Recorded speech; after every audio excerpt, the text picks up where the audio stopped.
What's good, ladies and gentlemen? Welcome back to the channel and welcome to another World of Warships Legends gameplay. This time I am taking out the Pensacola, the Tier 5 American cruiser.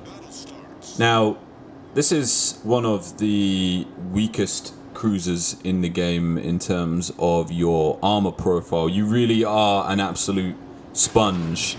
If you take any sort of hits, you know, you never want to be showing broadside in the Pensacola because AP rounds cut straight through you even if you are angled, and because your Citadel is placed so high above the waterline, it's so easy for enemy ships to completely obliterate you in a few shots. I was going to say obliterate, but I mean it's kind of the same. If you show your broadside in this ship, then you're going to see the list of your Pensacola's captain listed in your, you know, World of Warships obituary. But nonetheless, you just don't want to be taking damage in this thing. As easy as it is to say, oh, you know, just don't take damage in it, you really need to play very positionally in the Pensacola to ensure that you don't take damage. Now, what I'm doing here is pushing towards the A capture point. We are on north, and this is a domination game mode. So I'm pushing towards A so that I can sit behind the cover that is provided. As you can see here in front of me, there is a slight island in the way. And I'm going to put the Pensacola's 203mm guns to use. That is the good thing about the Pensacola. These guns hit very hard. Even if you're firing high explosive, they have a good damage output.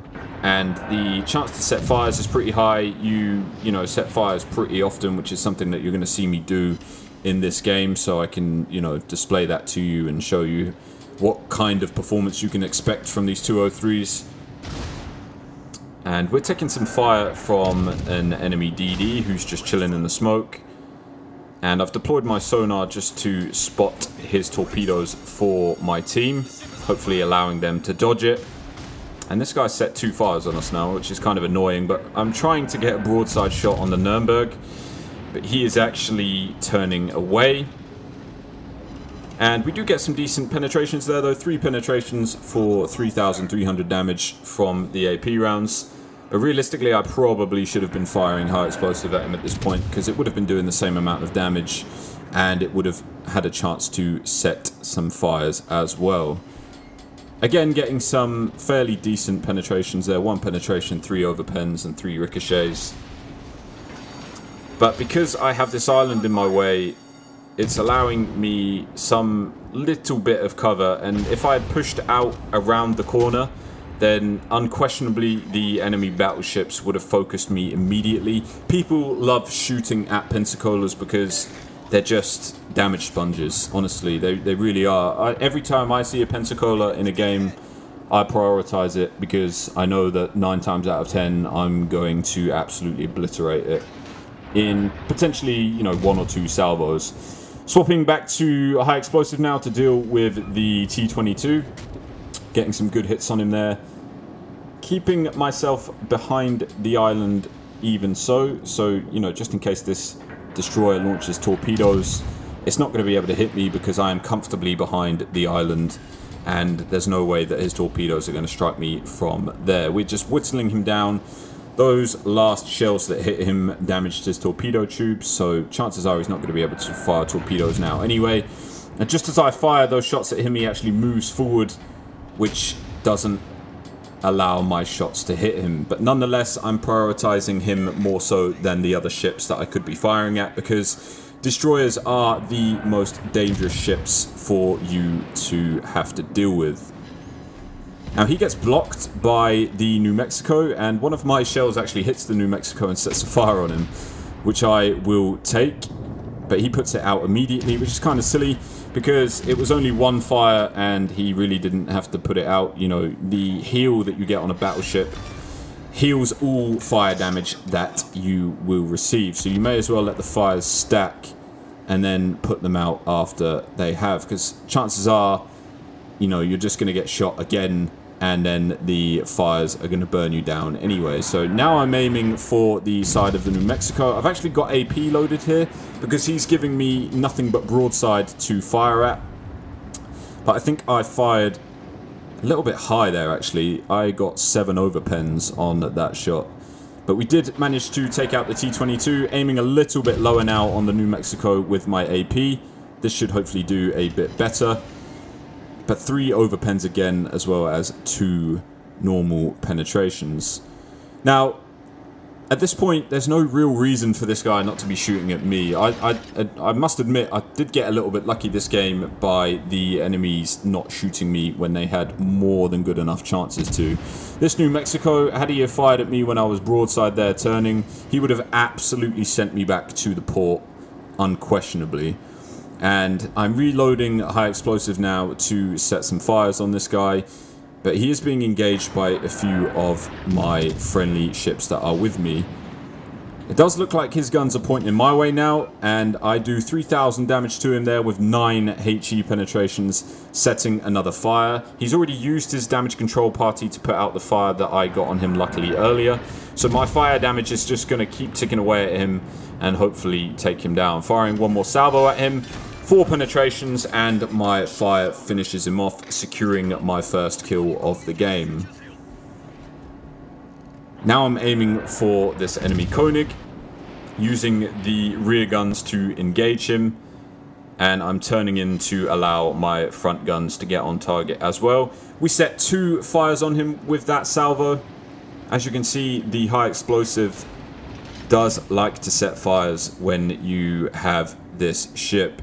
I think the higher caliber increases the actual fire chance that you have. That seems to be how World of Warships balances things. You know, the King George, for example, is an absolutely beast of a fire starter. I mean, okay, it's a battleship.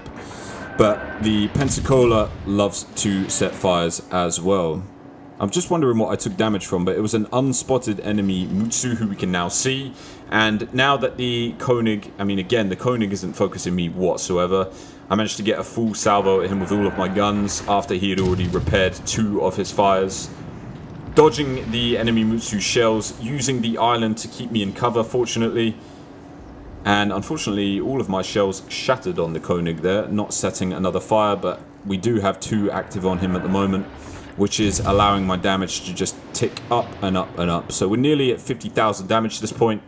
The Koenig's going to be turning for me, unquestionably, at this point. And I really need to make sure I get this guy out of the game as soon as possible. He's going to be reloaded soon. If I can finish him off with this salvo here, then I'm going to be a little bit safer.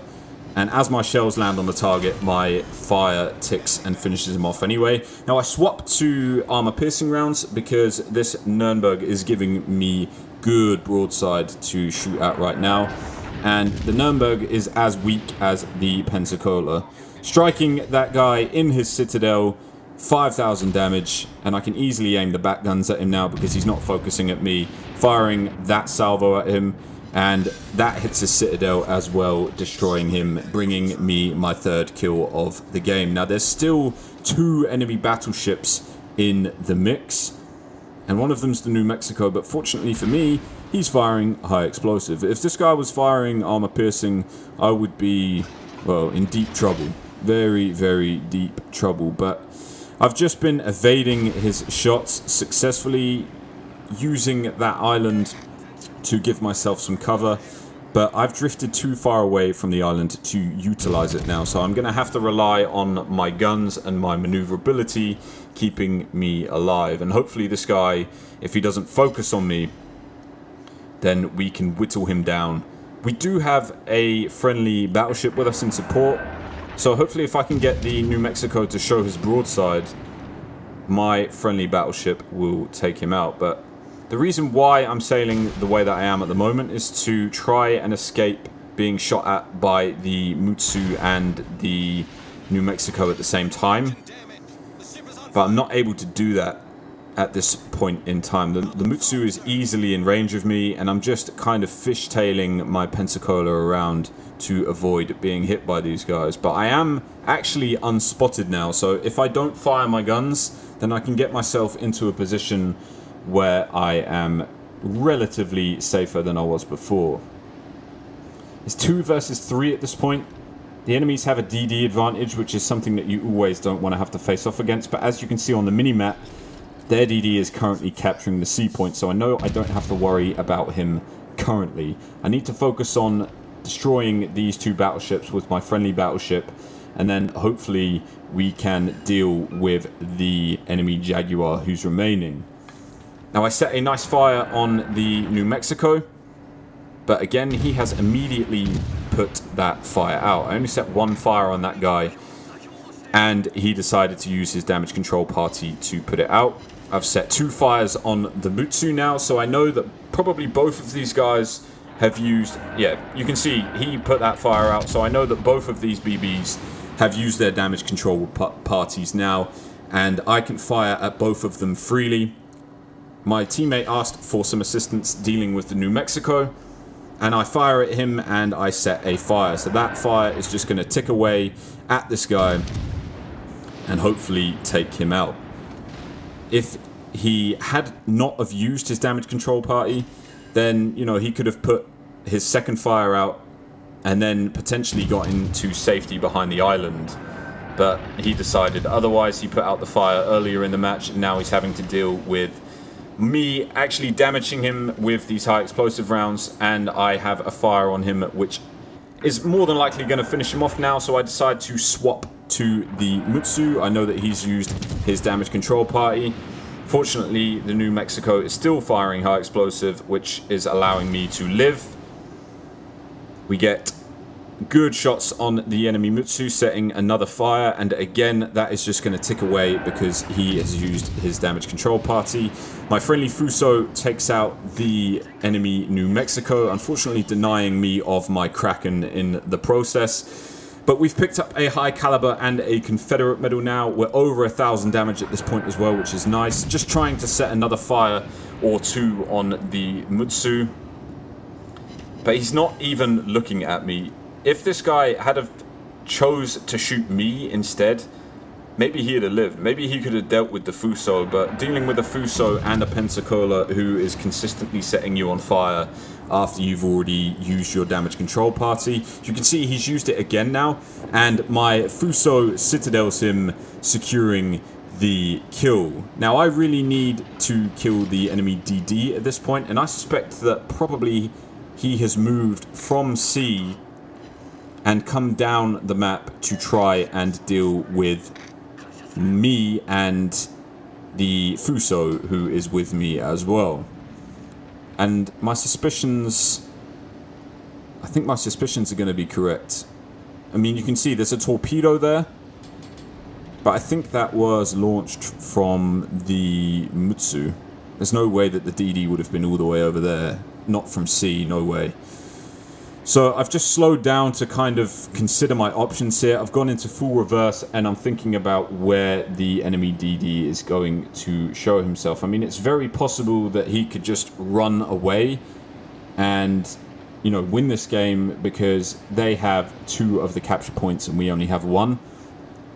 And if he did that, then he's going to win the game. Ultimately, they're going to win by points, unless I can turn myself around quick enough to capture Bravo, and then, you know, I'll be in a position where I don't need to worry.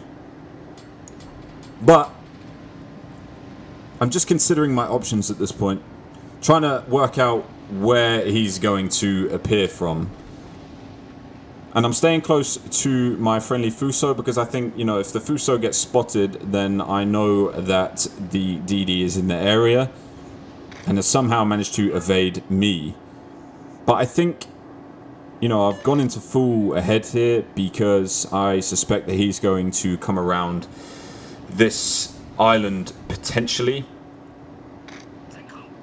And my Fuso actually does spot him on the other side of the island, so I immediately start turning my guns this way. I need to kill this guy to secure my Kraken, and I'm turning my ship at the same time to allow my guns to follow the hull of the ship, allowing them to turn around quicker.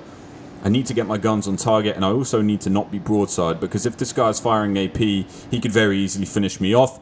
Fortunately, he's firing high explosive. I get my salvo away, finishing him off, securing the Kraken and my 5th kill of the game, and I don't take enough damage from him to go down. So very questionable from the enemy DD. He could have just ran away and won that game. You know, he could have ran away with the points and easily won that game for his team, but he decided to push me and the Fuso, and I gave him a big 203mm surprise as he came around the corner. Now, reviewing the post-game stats from that game, we had an absolute beast of a game, hitting 160 shells that game. So we fired we fired tons of shells that game, but 160 of them were on target, shooting down 1 plane, causing 2 incapacitations, destroying 5 enemy tanks and securing the Kraken Unleashed medal, setting 13 fires, which is very, very impressive, 2 Citadels that game, which were both on the Nuremberg.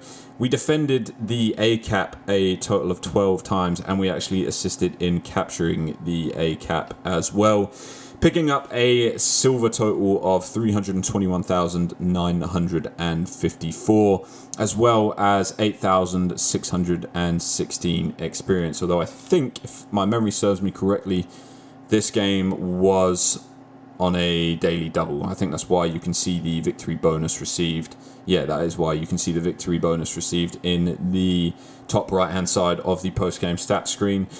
But yeah, that wasn't bad for a sailing citadel, hence the title of the video. You do have to play the Pensacola very carefully, and you have to be very wise with what position you take in the map to be able to utilize it correctly, which I hope that you guys have been able to see me do, and hugely you can take something away from this game to improve your performance in this ship. If you did enjoy this video, please do give the video a thumbs up. It's hugely appreciated and it helps out massively. Obviously, if you guys are enjoying my World of Warships content as well, that is fantastic.